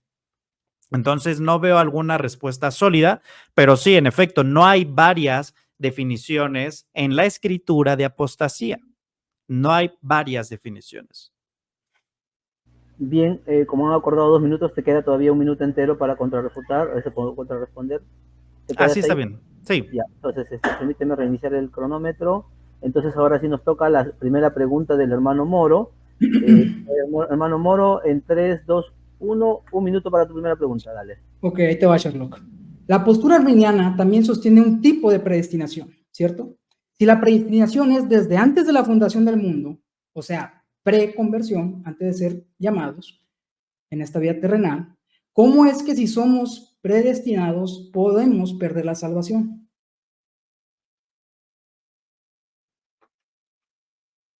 Bien, ¿se entendió la pregunta, no, hermano Sherlock? Sí. Bien, ya, reinicio el cronómetro. Tienes 3 minutos para responder en 3, 2, 1. Dale. Bien. Voy a acudir al pasaje de Romanos 8. Romanos 8:29. ¿Qué es lo que dice el pasaje? Porque también es utilizado a favor del calvinismo. Pero vamos a entender realmente lo que está diciendo el texto. En Romanos capítulo 8, versículo 29. Dice lo siguiente. Porque a los que de antemano conoció, también los predestinó. Muchas veces se utiliza esta frase de a los que antes conoció como preselección, pero no, porque eso lo vemos solamente en el calvinismo. ¿Okay? La palabra a los que antes conoció es pregnosis, conocer de antemano. Esta palabra, esto significa no que los determinó a ser salvos. Y la postura que yo sostengo, nuevamente, si el contexto es Moro contra Sherlock, esta es mi postura. Mi postura es, esta predestinación no es un predeterminismo, es decir, no soy salvo porque Dios dijo, soy salvo porque creí en el nombre del Hijo de Dios, como dice Juan 3:16, porque de tal manera amó Dios al mundo que ha dado a su Hijo unigénito, ¿para qué? Todo aquel que en él cree no se pierda, mas tenga vida eterna. Y posteriormente dice que los que no han creído ya han sido condenados. Entonces, hay una separación. Yo creo en una predestinación, pero no es una predestinación predeterminista como lo hace el calvinismo. Yo lo que creo es que somos predestinados a ser hechos conforme a la imagen de Jesús si cumplimos con la condición de creer en el evangelio y entregar nuestra vida a Dios, siendo nueva criatura para seguir las obras que fueron preparadas de antemano para nosotros. Eso es lo que yo creo. No es un predeterminismo, es una predestinación basada en el previo conocimiento de Dios de quienes lo habrían de elegir. Sherlock, te queda un minuto completo. ¿Deseas tomarlo o terminas allí? Lo termino ahí. Ya, bien. Qué bueno. Entonces, 2 minutos de contrarrespuesta, hermano Moro, en 3, 2, 1. Dale. Uy, bueno, Sherlock citó el 29, dice, porque a los que de antemano conoció también los predestinó a ser hechos conforme a la imagen de su Hijo, para que Él sea el primogénito entre muchos hermanos. Y bueno, este pasaje contradice o refuta, mejor dicho, la argumentación de mi hermano. Seguimos con el 30, y a los que predestinó, a esos también llamó, y a los que llamó, a esos también justificó, y a los que justificó, esto también glorificó. ¿A qué se refiere la glorificación? Cuando estemos en la vida eterna. Ahora, sí hay predestinaciones para el infierno y para el cielo. Está el caso de Judas y está el caso de Pedro y está el caso de Romanos, unos predestinados para vasos de honra y otros para deshonra. Entonces sí existe una predestinación. No obstante, Sherlock también acaba de comentar, soy salvo porque yo digo, dejando la soberanía y la voluntad y la omnipotencia de Dios a un lado. Bienvenido al pelagianismo, hermano. Terminó, hermano, ya. Le queda todavía un minuto, ¿lo deja ahí? Bueno, quiero citar Juan 6. No solamente este pasaje, también quiero citar Juan 6, 37 al 39. Sin embargo, lo que el Padre me ha dado vendrá a mí. Predestinación, y jamás lo rechazaré. Pues he descendido del cielo para hacer la voluntad de Dios y quien me envió, no para hacer mi propia voluntad. Y la voluntad de Dios es que yo no pierda ni uno solo de todos los que Él me dio, sino que lo resucite hasta el día final. Entonces, bueno, pues ahí está mi contrarrespuesta. Bien, 1 minuto 40 segundos. Como ya no queremos insistir, vamos a ir con la segunda pregunta para cada uno de ustedes. Permítanme, voy a reiniciar el cronómetro. Si no me equivoco, tocaría el hermano Sherlock. Su segunda pregunta, hermano Sherlock, 1 minuto para hacer la pregunta. Comienzas en 3, 2, 1. Dale. Voy a recurrir a uno de los pasajes que no refutó Moro. Apocalipsis 3:5 dice, así el vencedor será vestido de vestiduras blancas y no borraré su nombre del libro de la vida y reconoceré su nombre delante de mi Padre y delante de sus ángeles. Si no existe la posibilidad de que nuestro nombre sea borrado del libro de la vida, ¿por qué está esta advertencia?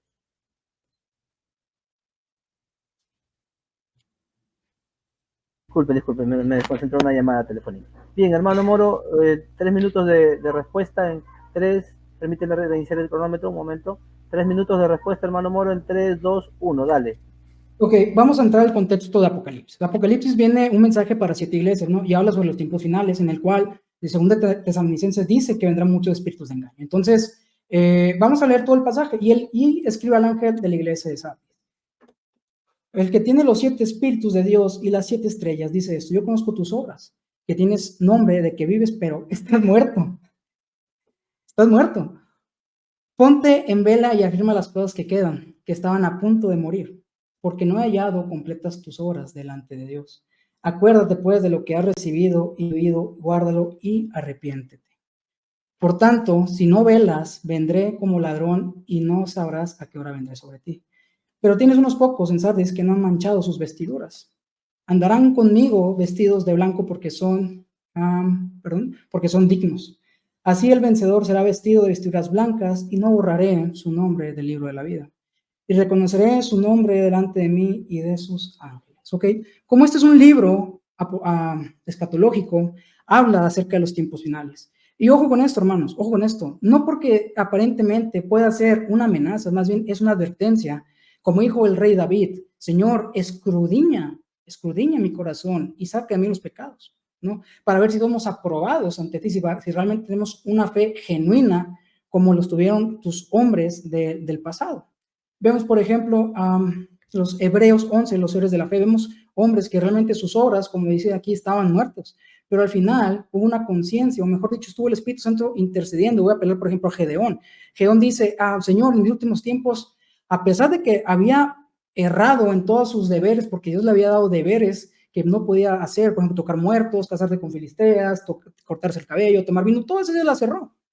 Pero al fin y al cabo, en su último momento no estaba a tiempo, tuvo conciencia de que estaba en pecado y por lo tanto pidió misericordia de Dios. Por lo tanto, esa salvación no se puede perder ni en el Antiguo Testamento, ni en el Nuevo Testamento, ni en el presente, ni en el futuro. Cuando dice así será vencedor, se hace una advertencia de que pongamos en examen nuestra propia fe y nuestro propio corazón, porque el calvinismo no niega esto. Concluyo con esto. Bien, hermano, permítame reiniciar mi Hermano Sherlock, 2 minutos de contrarrespuesta. 3, 2, 1, dale. Bien, Moro dijo mucho sin decir nada.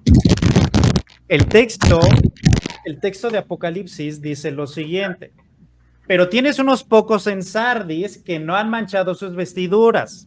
Está hablando de aquellos que no se han apartado, tal como precisamente lo vemos en el contexto. No es que yo omitiera el contexto, es que el contexto al inicio del pasaje está hablando de aquellos que dice, ponte en vela y afirma las cosas que quedan, que estaban a punto de morir, porque no he hallado completas tus obras delante de mi Dios. Acuérdate pues de lo que han recibido y oído, guárdalo y arrepiéntete. Por tanto, si no velas, vendré como ladrón y no sabrás a qué hora vendré sobre ti. Ese es el contexto. Pero después dice, pero tienes unos pocos en Sardis. 5 megas y 20 costas, si no me equivoco. Pero ahí está. Silencia tantito al hermano Marvin. El contexto está diciendo que aquellos que no van a ser borrados son aquellos que no han manchado sus vestiduras y andará conmigo porque son dignos. Así el vencedor. No será su nombre borrado del libro de la vida. Está hablando de gente que es creyente. ¿Por qué? Porque están escritos en el libro de la vida. No está hablando acerca de no creyentes o aquellos que se apartaron. Son creyentes que si no son vencedores, su nombre puede ser borrado del libro de la vida. Y posteriormente también en Apocalipsis 21, si no mal recuerdo, dice que aquel que quite del libro, de las cosas que están escritas en este libro, quitaría su nombre del libro de la vida. Bien, ¿terminó, hermano Sherlock? Sí. Ya no importa, no hay problema. Me he descolocado un poco, disculpen, me he ocupado acá en algo. Estamos en la... Ambos hicieron su segunda pregunta, me descoloqué un poco, disculpen. Sí, ¿no? Esta es la primera. Vamos a la segunda, ¿no? Claro. No, la mía fue la segunda, tú vas con tu segunda, si no me equivoco. Sí, le toca su segunda, sino que me he descolocado un poco porque me consultaron algo. Bien, hermano Moro, entonces tienes 1 minuto para hacer tu segunda pregunta. Ya, 1 minuto. Ok. A ver. Bien, Sherlock, ¿tú crees que el Señor nos libre de toda obra mala y Él mismo nos persevera para su reino celestial? La pregunta es clara, hermano Sherlock, empieza con su respuesta, 3 minutos. Nada más que me aclare, ¿a qué te refieres por librar de obra mala? Para poder entender qué es lo que quieres decir. De algún pecado de muerte, de apostasía, de negar al Señor. Hermano Moro, por favor trate de ponerlo en una pregunta. Póngale en una pregunta. Vamos a reformularla. ¿Tú crees que el Señor nos pueda proteger de toda obra mala y al mismo tiempo nos puede perseverar para llegar a la meta final? Cuando me refiero a obra mala sería en tu término de apostasía.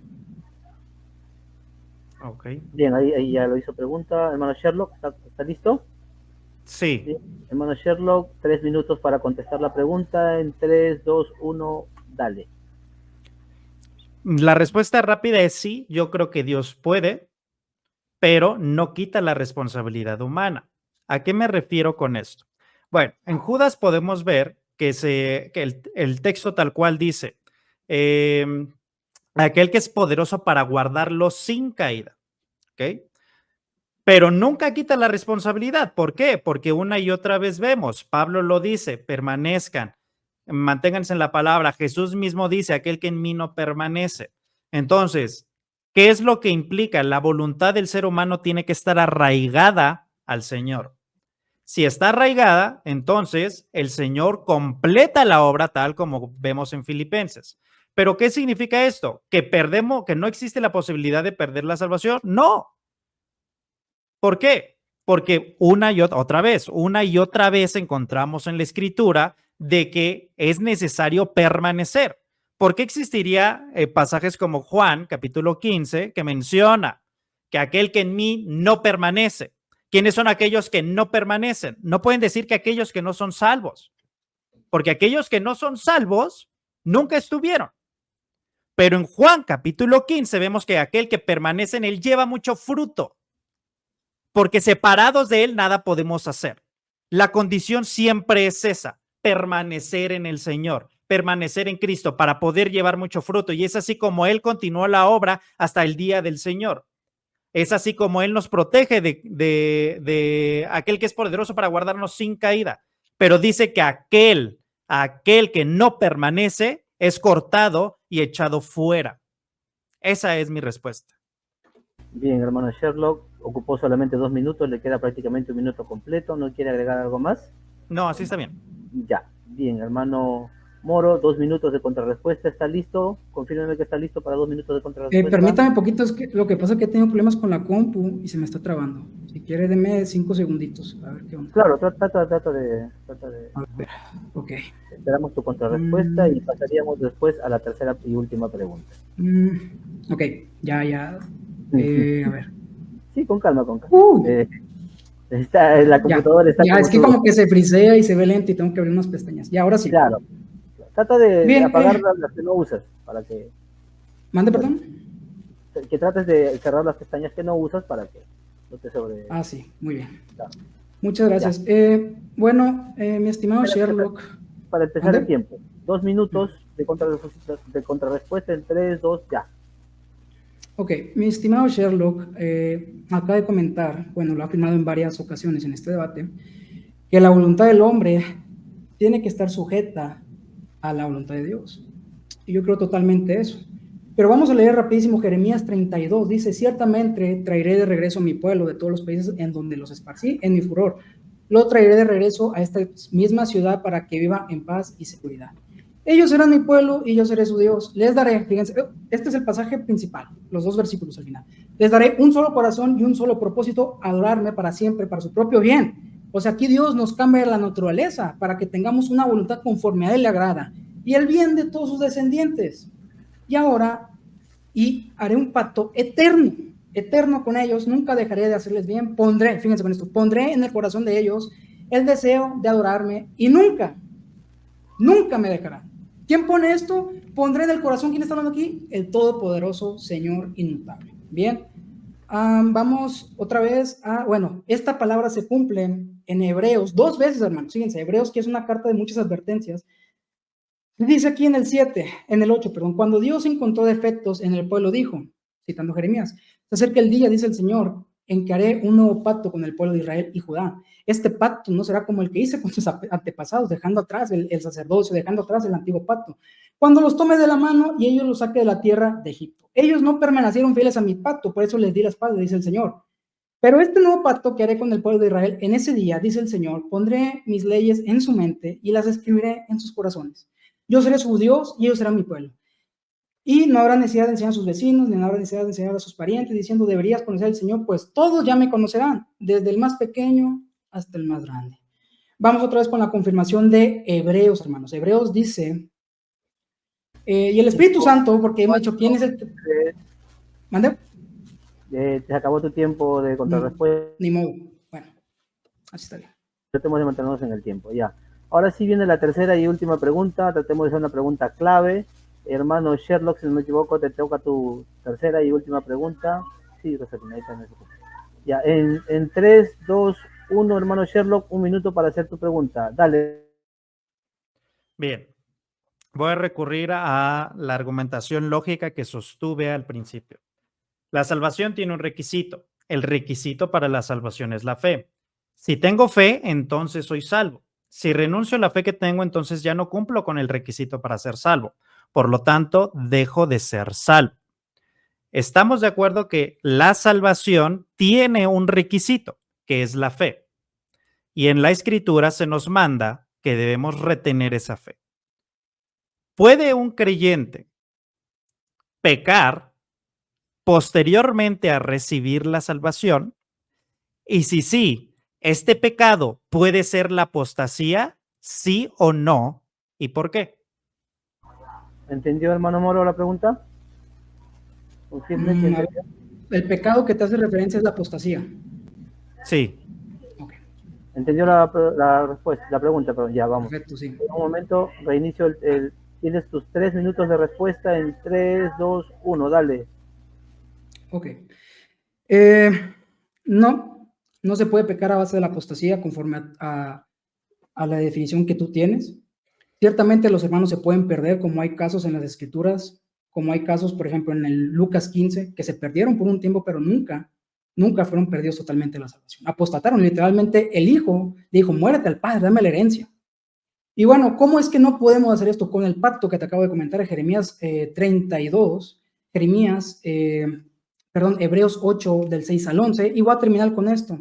Y el Espíritu Santo también da testimonio de que es verdad, pues dice, este es el nuevo pacto que haré con mi pueblo. Aquel día, dice el Señor, pondré mis leyes en su corazón y las escribiré en su mente. Después dice, nunca más me acordaré de sus pecados y de sus transgresiones. Citando Oseas. Bien, con la evidencia esta de las Escrituras, que las Escrituras afirman que no se pierden, podemos también adjudicar Efesios 4:30, que dice, y no entristezcáis al Espíritu Santo de Dios, por el cual fuiste sellados para el día de la redención. Y vamos también al sentido que dice Timoteo, que dice, aviven el Espíritu Santo, reviven ese fuego espiritual. Nunca hay una mención de una pérdida de salvación, de un creyente predestinado para salvación. Está David, están los profetas, están Rey Salomón, están los apóstoles, pero sí hay evidencia de que la predestinación para los condenados, por ejemplo, Judas, Saúl, Esaú, todos ellos hay evidencia bíblica. Entonces, ¿cómo sabemos esto? Por el testimonio del Espíritu Santo. No contristáis, reaviven, prendan el fuego, pero jamás, dice, jamás nos va a abandonar. Y Jesús también le dice a sus apóstoles, nunca, no los dejaré huérfanos, pues mandará al abogado. Bien, incluso en Juan 17 está la oración sacerdotal que dice lo siguiente. Permítame un momento, dice, ahora, ok. Mi oración no es por el mundo, sino por los que me has dado. Otra vez la predestinación, porque te pertenecen. Ahí está, las perseverancias de los santos. Todos los que son míos te pertenecen y me los has dado para que me den gloria. Ahora me voy del mundo, ellos se quedan en este mundo, pero yo voy a ti, Padre Santo. Tú me has dado tu nombre, ahora protégelos con el poder de tu nombre para que estén unidos como lo estamos nosotros. Durante el tiempo que estuve aquí, los protegí con el poder del nombre que me diste, los cuidé para que ni uno solo se perdiera, excepto el que va perdido a la destrucción, como predijeron las Escrituras. Con esto se cierra. En 2 minutos 36 segundos, te quedan lo restante. Bueno, 20 segundos, bueno, ya, hermano Sherlock, 2 minutos para contrarresponder, reinicio el cronómetro, listo en 3, 2, 1, 2 minutos, Sherlock. Bien, a ver, mencionó varias cosas, voy a tratar de sostenerlas en estos 2 minutos. En Lucas 15 podemos ver, no es que haya estado en una condición para regresar el hijo pródigo. Hay que recordar lo que dice previamente. En el versículo 15, entonces fue y se acercó a uno de los ciudadanos de aquel país para apacentar sus cerdos. En el versículo 17, entonces volviendo en sí dijo, volviendo en sí. Es decir, estaba en una condición en la que él no estaba consciente del Padre. Ahora, si acuden a el Espíritu Santo habitando, bueno, Pablo también dice que no apaguemos al Espíritu. ¿Qué significa apagar el Espíritu? La palabra apagar que se utiliza en el griego ahí es extinción, como apagar con una vela. Ahora, la pregunta sería, ¿el Espíritu Santo, cuando vamos al cielo, sigue con nosotros o no sigue con nosotros? Porque la condición del Espíritu Santo posterior a la muerte del ser humano no está respondida estrictamente en las Escrituras. Entonces, aludir a que estamos sellados con el Espíritu no implica que el Espíritu Santo no pueda ser contristado ni apagado. ¿Ok? Entonces, habría que responder prácticamente qué es eso. ¿Qué es apagar el Espíritu Santo? La condición del ser humano cambia ontológicamente al decir somos nueva criatura, pero no implica que perdamos la libertad. ¿Por qué? Porque nuevamente, si acudimos al ejemplo del hijo pródigo, el hijo pródigo se apartó, él dijo, ya no quiero, dame mi herencia, quiero hacer lo que yo quiera. Pero posteriormente, él vuelve en sí. Es decir, tuvo que reaccionar él mismo. Posteriormente regresa. ¿Por qué? Porque el padre diría, mi hijo estaba muerto y estaba perdido, 5, si no estaba en esa 4, condición. 3, 2, 1. Bien, perfecto. Finalmente tenemos la última pregunta del hermano Moro. Hermano Moro, está listo el cronómetro. Tienes 1 minuto para hacer tu pregunta ya. Bien. Sherlock, última pregunta. ¿Crees que Jesucristo ha cumplido a perfección la voluntad del Padre y lo cumple en el presente? ¿Está comprensible la pregunta, hermano Sherlock? Sí. ¿Entendido? Ya, listo para contestar entonces. Tienes 3 minutos para contestar, hermano Sherlock. En 3, 2, 1, dale, Sherlock. La respuesta es sí, ¿ok? Pero voy a ampliar porque tal vez creo hacia dónde va la argumentación de Moro. Vamos a ver si estoy en lo correcto y no hacer hombres de paja. Sí, está completa, pero ¿qué es lo que dice Jesús una vez? El que cree en mí, el que viene a mí. Y argumentan, es que el Padre lo trajo. Sí, pero toda la argumentación de Juan 10, Juan capítulo 6, sostiene que hay una condición previa a ello. No es solamente que son traídos por la voluntad del Padre, sino que hay aquellos que son traídos por la voluntad del Padre, es por la labor del Hijo. ¿Cuál es la labor del Hijo? Su sacrificio para poder nosotros ser salvos. Entonces, ¿está completo el sacrificio de Cristo? Claro que sí. ¿Su muerte es suficiente para todos nosotros? Claro que sí. ¿Su muerte es suficiente para ser salvos? Claro que sí. ¿Pero qué significa esto? ¿Que podemos rechazarlo? Sí. ¿Podemos aceptarlo? También. ¿Podemos apartarnos? También, porque no perdemos la libertad. El sacrificio de Cristo nos da salvación, pero Pablo una y otra vez también dice, guarden su salvación, permanezcan en lo que han creído. Una y otra vez es eso. La salvación está condicionada al creer. No es que todos son salvos, porque si el sacrificio de Cristo es perfecto y no hay condición, entonces todos son salvos. ¿Estamos de acuerdo con eso? O sea, todos serían salvos. El evangelio es para todo aquel que cree. La salvación es para todo aquel que cree. Está condicionado única y exclusivamente a los que creen. Aquellos que creen no son condenados. Y si permanecen, no son cortados y echados fuera, tal como dice Juan, tal como dice Cristo en el Evangelio de Juan, capítulo 15. Hasta ahí mi respuesta. Hermano Sherlock, solamente tomaste 2 minutos, te queda 1 minuto completo, ¿no deseas usarlo? No, creo que sí está bien.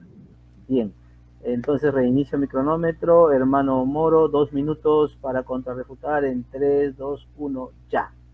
Bueno, vamos rapidísimo a Juan 15 porque lo he estado argumentando y él comenta que nosotros tenemos que acercarnos a Jesús. Cuando el mismo pasaje de Juan 15 dice aquí en el capítulo, en el versículo 8, perdón, cuando producen mucho fruto demuestran que son mis verdaderos discípulos, eso le da mucha gloria a mi Padre. Pero las escrituras se interpretan con las escrituras. ¿Quién es el que da el fruto? El Espíritu Santo, Gálatas 22, 23, ¿no? Ahí está el fruto, que es el amor, y de ahí descienden todas las demás. Entonces, ¿cómo podemos dar fruto? Con el Espíritu Santo. ¿Y cómo tenemos el Espíritu Santo? Con el sello que se nos da. Ahora, dice él que nosotros escogemos seguir a Jesús, sí o no. En el capítulo 15, en el 16, finaliza casi con esto, dice, ustedes no me eligieron a mí, yo los elegí a ustedes. Otra vez la predestinación para salvación. Les encargué que vayan y buscan muchos frutos duraderos, así el Padre les dará todo lo que piden en mi nombre. ¿Quién nos escoge para vida eterna? Jesucristo. ¿Quién nos persevera para vida eterna? Jesucristo intercediendo ante el Padre y enviándonos el Espíritu Santo. Ahora, si dice que sí cumplió la voluntad perfecta del Padre, se refuta también con Juan 36, 39 al 40. Y esta es la voluntad del que me envió, que todo el que me ha dado, y yo no pierdo nada, sino que lo resucite en el día final. Porque esta es la voluntad de mi Padre, que todo aquel que vea al Hijo y cree en él tenga vida eterna, y yo mismo resucitaré en el día final.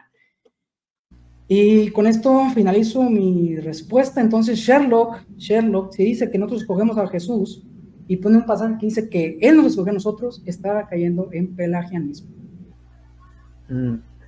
Bien, finalizó su argumento, no se puede decir nada más. No sé si quieren hacer una conclusión de 2 minutos, 3 minutos, o quieren dejarlo ahí ya, porque ya se agotaron todos los tiempos que ustedes me enviaron en el formato. ¿Desean hacer conclusión o lo dejamos allí?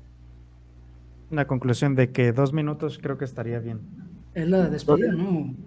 No sé, no me acuerdo si pusimos despedida o conclusión.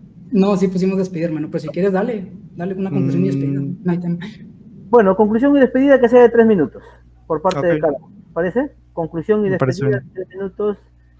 Creo que para seguir el orden vendría Sherlock con 3 minutos de conclusión y despedida en 3, 2, 1. Dale, Sherlock. Bueno, cada uno de los textos que he lanzado están dentro de su contexto. Cada una de las argumentaciones que lancé de manera lógica se sostienen. No hay, es casi imposible derribarlo a menos que se niegue alguna de las premisas, lo cual sería prácticamente herejía. Toda la argumentación se sostiene en la escritura. Hay que, mi postura siempre va a sostener que el ser humano El ser humano siempre es libre. El ser humano, en su libertad, elige creer o no creer en Jesucristo. Esta libertad no debe ser usada para el mal, como dice Pablo, o para el libertinaje. Pero aún así, en esta libertad, si no permanecemos, somos apartados. ¿Por qué? Porque la salvación tiene una condición y esta condición es el creer, el tener fe en el Hijo de Dios. Solo vemos en 1 de Juan que este es el mandamiento que hemos recibido, que creamos en el nombre de su Hijo Jesucristo. Es un mandamiento. La imposibilidad de perder la salvación no se sostiene de ninguna manera en las Escrituras. Todos los pasajes que hemos visto acerca de Juan capítulo 10 y demás que utilizó mi hermano Moro, siempre en su contexto nunca sostienen que no se puede perder la salvación. Entonces, hay que entender que la posibilidad de perder la salvación no anula la promesa de Dios, sino que la reafirma. ¿Por qué? Porque la promesa de vida eterna es para todo aquel que cree. Dios nunca va a traer a él, a su reino, a su presencia, a aquel que decidió rechazarlo. Nunca, porque entonces ahí estaría invalidando su propia promesa de que es para todo aquel que cree. Y con esto termino mi conclusión y nada más quiero agradecer por último a todos los que estuvieron aquí, todos los que participaron en el chat, a todos los que estuvieron comentando, gracias al moderador que participó así de último momento, gracias por tener el tiempo y hacerlo para hacerlo un poco más ordenado y gracias al Moro que creo que estuvo bastante bueno, entonces esperamos que hayan aprendido, que no estén cerrados, porque prácticamente, y estoy de acuerdo, o más bien creo firmemente que el Moro también está abierto a la posibilidad de cambiar de opinión si llegara a considerar que está equivocado, así como yo también lo creo. Por eso es que hacemos estos debates, para estar abiertos a un diálogo y hacer una discusión que pueda ser de beneficio para todos y siempre estar en búsqueda de la verdad. Entonces, gracias a todos los que están aquí, gracias por participar y suscríbanse al canal del Moro si no se han suscrito. También de paro, suscríbanse también a mi canal, Sherlock 1854. Cuídense mucho, que el Señor los bendiga y estudien mucho la palabra. Perfecto, tiempo exacto. Hermano Moro, 3 minutos para su despedida y conclusión en 3, 2, 1, dele. Sí, bueno, pongan el link los moderadores del canal, el canal de Sherlock. Sherlock tiene muy buen contenido. La verdad que me quedé con buen sabor de boca, Sherlock, la verdad, o sea, estuvo tremendo, nos dimos buenos bajones. Sabes que te amo, te quiero, eres mi amigo y a pesar de nuestras diferencias secundarias, estamos permanecidos como Jesús pide en Juan 17, ¿no? Unidos en un mismo sentido. Quiero agradecer al moderador, que a pesar de que no lo conozco, ahorita estamos por teléfono, la verdad hizo un excelente trabajo. Estamos a punto de cancelarlo, pero para la gloria de Dios no sucedió así. Solamente quiero terminar con un pasaje bíblico y con una frase de un predicador muy famoso en la Edad Media, en la posreforma. Romanos 8, 35 al 39, ¿acaso hay algo que pueda separarnos del amor de Cristo? ¿Será que Él ya no nos ama si tenemos problemas o aflicciones? Si somos perseguidos o pasamos hambre o estamos en la miseria o en peligro o bajo amenaza de muerte. Como dicen las Escrituras, por tu causa nos matan cada día, nos tratan como ovejas en el matadero. Claro que no, a pesar de todas estas cosas, nuestra victoria es absoluta por medio de Cristo, perfecto sumo sacerdote, quien nos amó. Y estoy convencido de que nada podrá jamás separarnos del amor de Dios, ni la muerte, ni la vida, ni ángeles, ni demonios, ni nuestros temores de hoy, ni nuestras preocupaciones de mañana. Ni siquiera los poderes del infierno pueden separarnos del amor de Dios. Ningún poder en las alturas ni en las profundidades. De hecho, nada, ni el mismo hombre en toda la creación podrá jamás separarnos del amor de Dios que está revelado en Cristo Jesús, Señor nuestro. Y termino con una frase muy famosa que surgió en el movimiento metodista de George Whitefield. Le respondieron acerca de John Wesley, si iba a estar en el infierno por enseñar acerca del arminianismo. Y yo tengo en el corazón, y espero que todos mis hermanos que estuvieron viendo este debate se apropien con esto, ¿no? No trato de decir que el calvinismo es la verdad absoluta, solamente quiero decir que tengamos un corazón sincero para abrazar cualquier tipo de doctrina que no sea dogmática, simplemente no estar cerrados. Y dice, no veremos a John Wesley en el cielo, él estará tan alto, cerca del trono de Cristo, tan cerca del Señor, que no podremos verlo. Es el corazón de un cristiano, a pesar de sus diferencias. Yo amo a mi hermano Sherlock, amo a mis hermanos que están en el live, y muchas gracias a Sherlock por el buen debate que dimos. Y nada, agradecerle a los suscriptores, a los que estuvieron aquí expectantes, compartan, suscríbanse, déjenle like, y muchas gracias a todos. Muy bien, hermanos, despedirme yo también de todos ustedes, la verdad que ya me ocupé en algo, así que también tengo que hacer cortante, que Dios me lo bendiga, gracias por esta oportunidad, y parece que el papacheco va a reaccionar más tarde, no lo sea. Bien, hermanos, que Dios me lo bendiga, no puedo decir nada más, hasta luego, yo también ya me despido, eso sería todo. Bendición sherlockiana para todos. Sale. Muchas gracias, Charlito, Brunito, y ánimo, hermano. Estamos en contacto, estamos en conversaciones. Va, muchas gracias, bro. Cuídense todos. Dios los bendiga. Bendición sherlockiana. Bye.